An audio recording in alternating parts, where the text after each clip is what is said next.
लगता नहीं आज जल्दी सुबह होगी। चल निकलते हैं यहाँ से। जो आसमान से काले बादल का गुबार कम होने का नाम ही नहीं, इतनी जोर से कड़कती कि पल भर के लिए सब दिन हो जाता।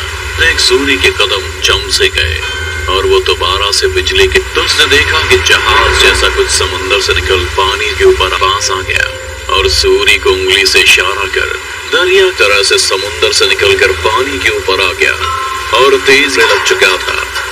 और इससे बचने के लिए वो दोनों हाथ से अभी भी पानी ऐसे गिर रहा है जैसे वो इन जहाज से वापस कोई जवाब नहीं आया, जिस पर मंगेश ने कहा ही था कि तो शिप के ऊपर से कंकाल।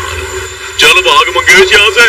सूर्य का चीखना सुन की कोशिश करने लगे लेकिन ढंग से सो नहीं पाते।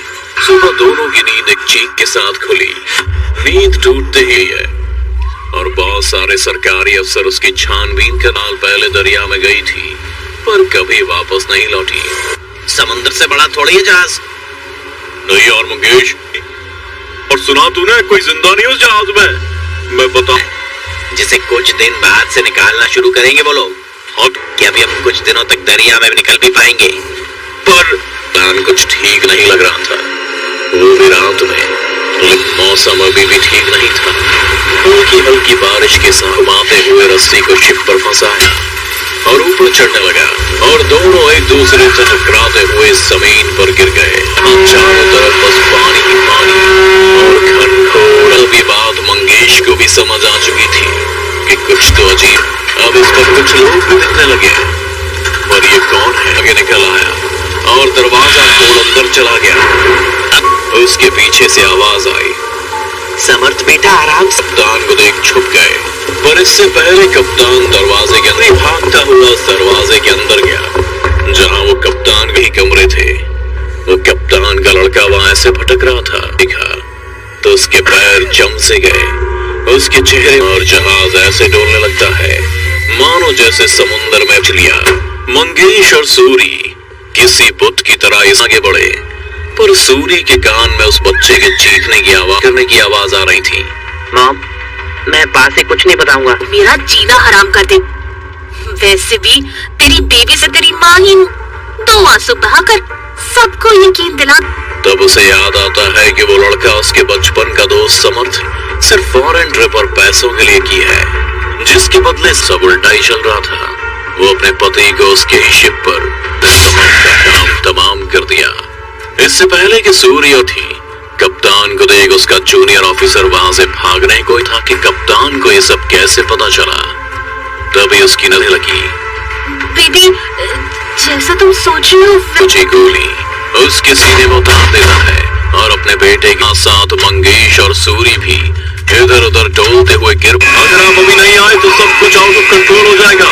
वहाँ पूरा कप्तान अब कप्तान नहीं बल्कि हाथ में बेटे की लाश कसी है जो अपनी आप बीती उसे दिखा रहा है। पर मंगूरी जान चुका था कि कुछ भी उसके हाथ में नहीं है। 2 मेंबर्स के बीच भगदड़ ऐसे बुझ गई। तभी आंसू और सूरी छटपटाते हुए खुद को डूबने से बचा रहे थे। बारिश अभी भी हल्की हल्की हो रही थी और देख पहले जान बचा सूरी और भाग यहाँ से। इतना कहते ही मंगेश वहां की बात भी निभाई और सूरी को याद दिलाया। डर से भरी ऐसी कहानी को देख दुनिया वाले तो अभी भेजी अपनी कहानी टोरो टीवी के मेल। कोई नजर नहीं आ रहा था। खूब तेज बारिश भी हो रही थी पर ही बांधने लगे। यार मंगेश, बारिश तो ठीक है पर लगता नहीं आज जल्दी सुबह होगी। चल निकलते हैं यहाँ से। जो आसमान से काले बादल का गुबार कम होने का नाम ही नहीं, इतनी जोर से कड़कती कि पल भर के लिए सब दिन हो जाता। देख सूर्य के कदम जम से गए और वो दोबारा से बिजली के। तो उसने देखा कि जहाज जैसा कुछ समुद्र से निकल पानी के ऊपर पास आ गया और सूर्य को उंगली से इशारा कर दरिया तरह से समुद्र से निकलकर पानी के ऊपर आ गया और तेज लग चुका था।